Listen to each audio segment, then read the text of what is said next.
नमस्कार दोस्तों, आज के इस वीडियो में हम बात करेंगे 3 पौराणिक कथाओं की जिसके कारण भारत में होली फेस्टिवल मनाया जाता है और साथ ही हम ये भी जानेंगे कि होली को भारत में अलग अलग राज्यों में किन किन नामों से जाना जाता है और किस प्रकार इसे मनाया जाता है। हिंदू कैलेंडर के अनुसार फाल्गुन मास की पूर्णिमा को यह त्योहार मनाया जाता है और इसके अगले दिन रंगों से खेलने की परंपरा है जिसे धुलंडी कहा जाता है। यह त्योहार हिंदू धर्म के 3 देवी देवताओं भगवान विष्णु, भगवान कृष्ण और राधा रानी से जुड़ा हुआ है और इसके पीछे 3 पौराणिक कथाएं हैं। उनमें से पहली पौराणिक कथा के अनुसार हिरण्यकश्यप नामक एक राक्षस था जिसे वरदान मिला हुआ था कि उसे कोई नहीं मार सकता। तब वह स्वयं को भगवान मानने लगता है और इसीलिए वह लोगों को डराकर भगवान की जगह स्वयं की पूजा करवाने लगता है। हिरण्यकश्यप के एक पुत्र होता है जिसका नाम प्रहलाद होता है और वह भगवान विष्णु का परम भक्त था। उसके पिता द्वारा मना करने के बाद भी वह भगवान विष्णु की पूजा करता था, इसलिए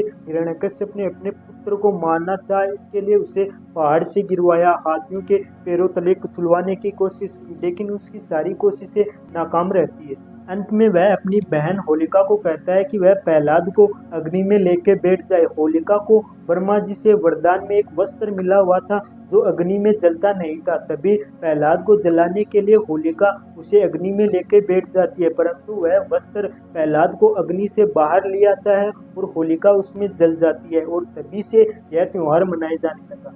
दूसरी पौराणिक कथा के अनुसार होली का त्योहार कृष्ण और राधा के पवित्र प्रेम से जुड़ा हुआ है। पौराणिक समय में श्री कृष्ण और राधा द्वारा खेली जाने वाली बरसाने की होली के साथ ही यह त्योहार शुरू होता है और आज वर्तमान समय में बरसाने की लठमार होली विश्व प्रसिद्ध है। वहीं तीसरी पौराणिक कथा की बात करें तो शिव पुराण के अनुसार हिमालय की पुत्री पार्वती शिवजी से विवाह करने के लिए कठोर तपस्या करती है और उसी समय शिवजी भी समाधि में होते हैं। दोस्तों, उस समय ताड़कासुर का वध शिव और पार्वती के पुत्र द्वारा ही हो सकता था, इसीलिए इंद्र और अन्य देवताओं ने कामदेव को शिवजी की तपस्या भंग करने के लिए भेजा। तपस्या को भंग करने के लिए कामदेव अपने पुष्प बाणों से प्रहार करता है, तभी शिवजी की समाधि भंग हो जाती है, जिसके कारण शिवजी बड़े ही क्रोधित होते हैं और अपनी तीसरी आंख से कामदेव को भस्म कर देते हैं। शिवजी की तपस्या भंग होने के बाद सभी देवताओं ने शिवजी को पार्वती से विवाह करने के लिए राजी किया और यह दिन फाल्गुन पूर्णिमा का था और देवताओं ने इस दिन को एक उत्सव के रूप में मनाया। जिस दिन होलिका का दहन किया जाता है उसे छोटी होली भी कहा जाता है और इसके अगले दिन लोग धुलंडी मनाते हैं और इस दिन लोग एक दूसरे पर कीचड़ और धूल लगाते हैं। इसके बारे में मान्यता है कि त्रेता युग में भगवान विष्णु ने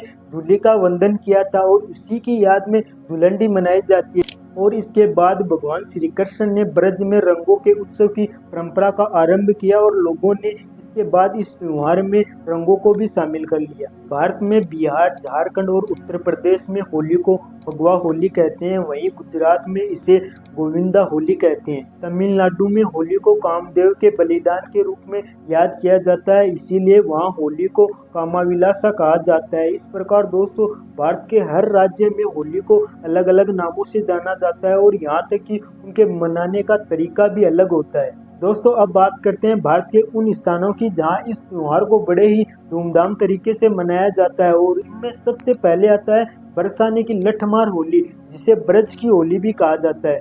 बरसाने की लठमार होली फाल्गुन मास की शुक्ल नवमी को मनाई जाती है और यह उत्सव 7 दिनों तक चलता है।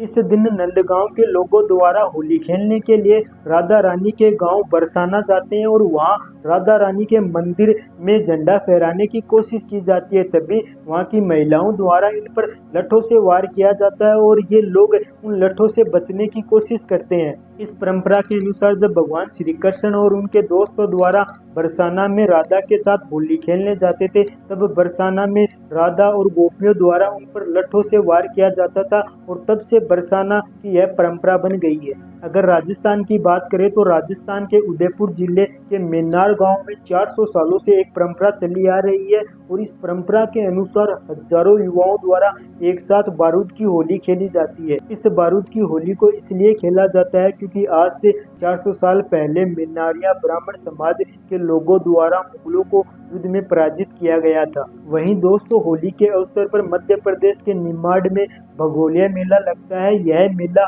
भील आदिवासियों के प्रेम और विवाह से जुड़ी परंपरा का मेला है। इस त्योहार की महत्व की बात करें तो इस दिन बुराई पर अच्छाई की विजय हुई थी और यह त्योहार लोगों के मध्य प्रेम और भाईचारे को बढ़ाता है। तो दोस्तों ये थी पौराणिक कथाएं जिसके कारण भारत में होली मनाई जाती है। आपको ये वीडियो कैसा लगा कमेंट में जरूर बताना।